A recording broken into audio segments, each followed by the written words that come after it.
All right, lesson 1, session 3. Number 1 says, what is the area of the figure? So we want the area of the shaded blue sections. We kind of have two different parallelograms here. So we're going to have to find the area of the smaller parallelogram, base times height, and the larger parallelogram.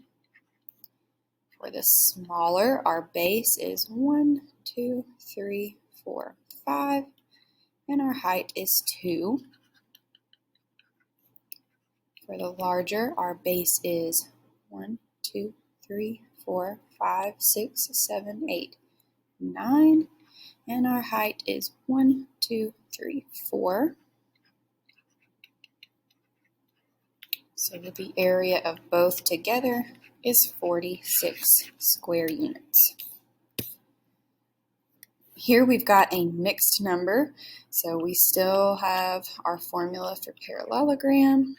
We have 9 1/4 times 4. Because we have a mixed number times a whole number, you could do this different ways. You could change it to a decimal. You could change it to an improper fraction.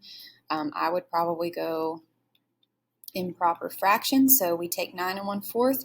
We multiply the denominator by the whole number, which is 36. Then we add the numerator, so 37 over 4. And when we multiply by the whole number 4, it's like saying 4 over 1. Now we can multiply straight across, so we would have 148 over 4. You could leave your answer like that, but it's an improper fraction, so it would be better to change it around. If you do 148 divided by 4, the answer is 37 square feet. A small window in a barn is shaped like a parallelogram. Because they did not give you one, I would draw that first. The height of the window is half the length of the base. The base of the window is 12 inches, so we know the height is half the length of that, so the height is 6 inches. The length of the other side of the window is 10 inches. What is the area of the window? We know that we need a base and a height for a parallelogram, so that means one of these numbers is only there to throw us off. We know base and height have to be perpendicular and make a right angle, so we don't even need this other side length. So 12 times 6 is 72. Juanita chose D as the correct answer. How could she have gotten 120? Well, 12 times 10 is 120. So she used the incorrect height.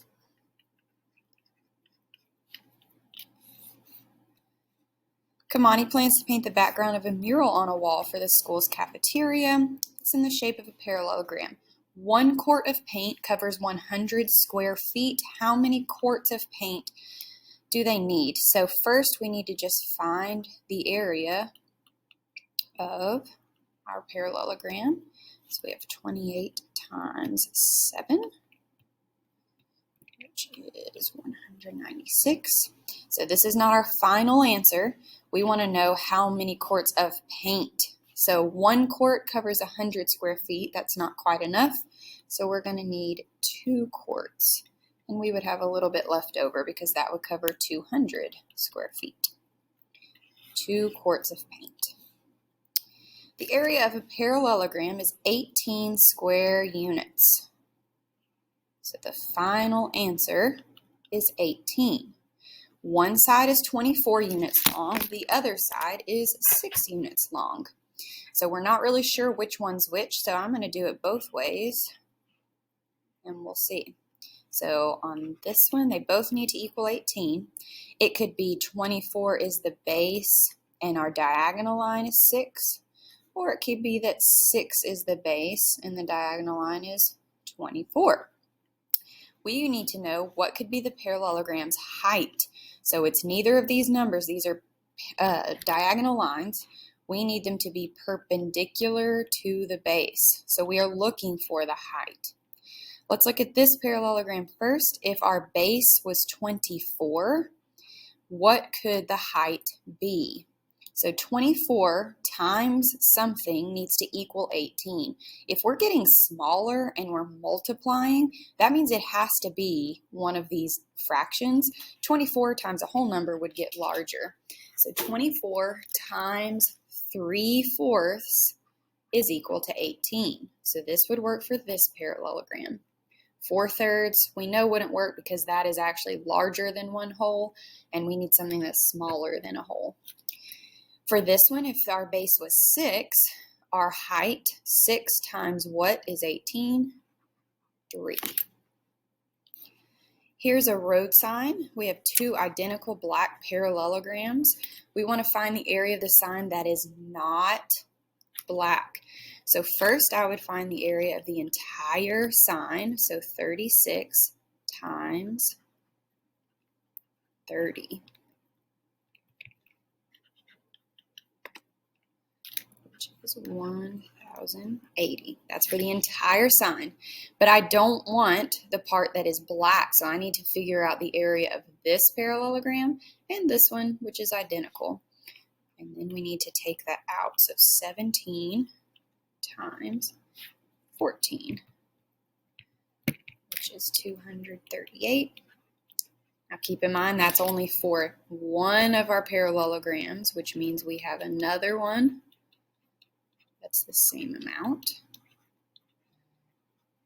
So then if we take 1,080 and we subtract 238 and another 238, we have 604 square inches that is not black.